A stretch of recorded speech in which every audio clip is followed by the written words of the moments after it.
Hi there. If you want to learn how to create sound effects, then you are in the right place. In this video, I'll be sharing a tool that I've been using to help speed up my workflow in editing sound effects. So if you are a sound designer, audio editor, dialogue editor, I think this is going to be a helpful tool to help you in your workflow.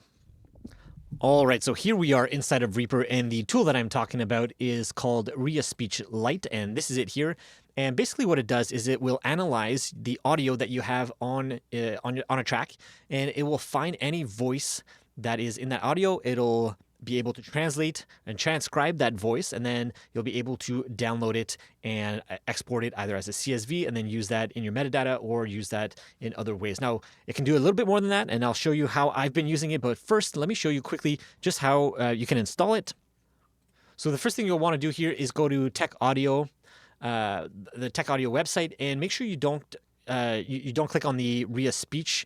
You make sure you select Reaspeech Lite. So there is a full Reaspeech. The one we're going over in this video is called Reaspeech Lite.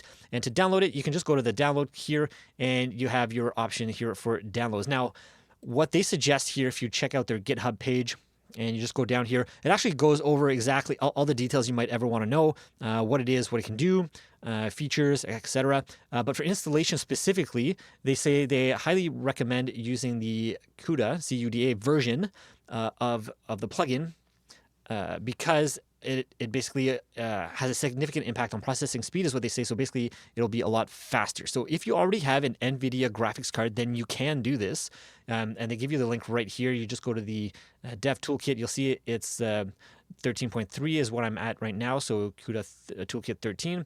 And you can download it. This is exactly what I did here. And then you have two options here. You can do the local or the network. Basically, local, it will install. Actually, you can see here, it shows you exactly what it does. Basically, it's a larger install, but it's installed directly on your system. And then you can basically take that whole file and then install it on different systems if you need. But if you just take the network one, it's basically a smaller install, but then you have to re-download and reinstall for any other system that you might need. So pick the one that you want. Once that's installed, like I said, go back in here and download the Windows CUDA 13 if you're on Windows, and you have the toolkit here that we just downloaded. If not, then you'll have to pick the other one that you that fits your needs. Right? Once that's installed, and you go through the installation process, so it'd be kind of like the normal installation process. I forget if this particular plugin, if I had to copy and paste the .dll file into my sound effects folder, you might need to do that. But anyways, following the instructions, I'll have a link in the description. Everything's there for how to do it. But once you do, you should be able to restart Reaper, and then you'll find it here inside of your effects plugin. And that's exactly what I did. I even created a little preset here so that every time mine loads, it loads on the model and the language that I want. All right, so now that we have that done and out of the way, let me show you an example of what I've been using it for. There's kind of two ways I've been using it. So hopefully this is going to be helpful and showing you kind of the potential use cases that you could have for yours. All right, so the first thing I did is I've been working on editing a lot of these files that I had recorded last year. I went to a racetrack, recorded a whole bunch of race cars, and there's a lot of background voiceover. There's the announcer announcing the race. There's people walking around. There's also myself just slating the recordings, or saying, you know, where I'm at in the event and what I'm doing, where I'm recording, you know, the angle, etc. Right. So there's a lot of talking in a lot of the files. Instead of having to manually go through and listen to like hours and hours and hours of audio, this thing has really helped me save a lot of time. So let me show you what you can do here. Here you can use your model, and I think this has to do with the speed of how fast it'll process the audio. But yeah, so I like to use medium. Also, I've noticed that it's not always super accurate. Like if you go like turbo, like it's not gonna like be like really bad at analyzing your audio or not. And but anyways, I've been kind of experimenting between small, medium, and large, and I haven't done turbo too much, but I found like pretty good results with these models here. So that's what I'm using here. English, I use as the language, but obviously you can choose whatever language you have. There's a bunch of different languages here, which is really cool. Translate, I haven't really used this, so I'm not too sure what it does. And VAD, this is voice activity detection. So I think it'll just detect any kind of voices. So sometimes I'll turn that on as well. And now what I can do is here, I can go and process this. And let's start. So this is my audio file here. So I say yes, start. And then it's going to go load it, transcribe everything, and find anywhere where there might be audio.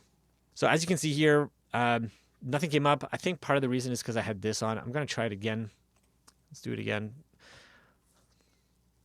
Sometimes it helps, sometimes it doesn't, and it just shows nothing. And sometimes, yeah, you turn it off and now it shows you like everything. So there you go. So now you can see here, it's finding, like, again, this is not super accurate, but for what I'm using it for, it's pretty good. So if I go here, music playing.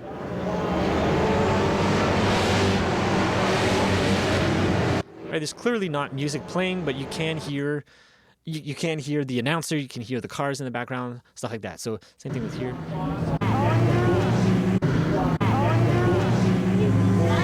Right, so this is super useful for me when I'm going through. I don't have to like listen to individual parts. This has already found it, even though it's inaccurate in its description, it actually found exactly where people talking were, where there's the announcer, etc. Right, so, and sometimes, I guess not in this one. Sometimes it doesn't get anything. Sometimes it'll say there's something, but there isn't. Yeah, so it's not super accurate, it's not the best, but it is a lot faster than me having to listen through hours and hours and hours. It's, you know, imagine if you had, you know, hundreds of these recordings, which I had 100, I think close to 150 of these. So I had hours of audio to listen to, which would have been like very, very time consuming. But with this, I can just skip through everything really quickly and have a listen. Now, that's not to say that I shouldn't, you know, you shouldn't go back and listen to your stuff and edit it properly. No, but this is going to help speed up a lot, right? So there's one way to use it. Now, another way that I have been using it is, let me show you here. All right, so here is another way that I've been using it. So I have this other file here. So if I go here and I go process again, it'll show both files. You can try to click start and we'll see if it actually analyzes both of them. I usually have issues with this where it just doesn't analyze the new files that I've added. It only keeps the first one. Let's see if that actually helps here. Okay, no, I'd actually found the files for the second one, which is here. So here you can actually see what I said in the recording. So this is me slating my recording, or at least, yeah, I'm just talking about where I am in the race, what's going on, what part of the event this is in, right? So this is pretty cool because look, I can't hear that because it's so low, but it can catch it and process that and even analyze it. So let's have a listen here. All right, that's the end of the last race. Middle center field, around the middle section.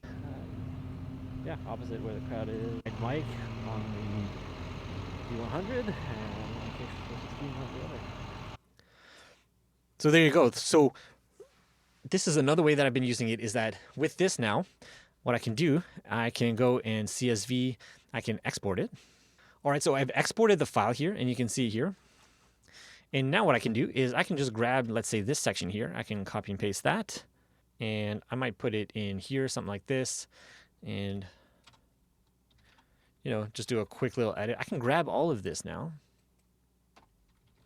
Right, let's say I want to grab that and I want to embed that into this file here because this is going to be, you know, let's say I want to export this as is, but I want to make sure I remember and I want to add that metadata inside the file. So what I can do here is I can, you know, I can cut where I was talking so I don't have to listen to that every time I'm editing or want to use this file next. What I can do here is you can use Reaper's actions to import a note on the file. So here, if I just grab it and I'm just going to copy paste it in there, enter. Now what I can do is I have it set up here so that my metadata is on, and you can see here I have item notes in the comments so that when I export this, so I use, I generally use NVK render here, and I think this was I'm going to export it as let's do this for the sake of this video here.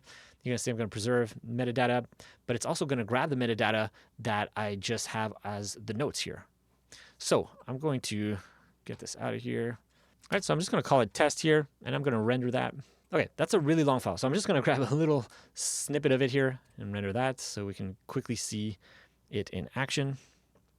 All right, so here is the exported file that I have saved now on my system. I can have it saved in my library of sound effects that I have. And as you can see here, if I look at the metadata here, so I can see the sample rate, I can see everything, and I can even see now the comments that I have here, which is exactly what I had in my slate, in my slated speech here. So I have all of that text right there automatically. I didn't have to go and type it in by myself. I can just quickly and automatically export that, embed it into the file so that it's always now in the comments of that file whenever I need to go back and if I want to use it and remember what it was or how I got there. It doesn't have to be I don't have to do some crazy metadata work. It's just going to be there now, part of that file. So that's another way I've been using it. So one is to go through and scan through files, especially when I have a large number of files. I can scan through it and go to different places and find background noise, background voices, and find any audio that or any voice that I might have missed that are in the recording, so I can cut those out. And then also for slating recordings and then embedding that metadata into the file so that I have reference for it later. All right, so now that we've gone through and just discussed a little bit about everything, what it can do, let me share a little bit of some pros, some cons, something that can be improved, some things that it does really well. So obviously what it does well is it can find voices pretty well. Now, it's not perfect, like I said. Some of the times you'll have to go into the models here and you'll have to reprocess and try different models. It doesn't always work perfectly, but it is pretty good. So here you can see it still has my previous one, and now it's looking through this other one that I have, right? And even the description here is not always super accurate in terms of the text, right? So, but it is going to find stuff, and it's a lot quicker to scan through things than if you had to manually listen to everything. So one, yeah, it's really good. It's quick. It has different models so that you can quickly find stuff. It does work. Not perfect, but it's good. And then the other thing that I like about it is that it's local. So this is like an AI, but it's a local AI that's on your computer. So you're not sharing any information with some other servers or anything. Like nobody has access to whatever you are processing or doing here on your computer, right? So like you don't have to worry about someone stealing your audio here or anything like that. Now, with that said, I'm no expert at in AI or anything. This is just what I was reading. So please do your own diligence just to make sure that you're comfortable with whatever it is that it's doing here. But from my understanding, everything is kind of local on your computer, and nothing is going out or being shared to third-party things.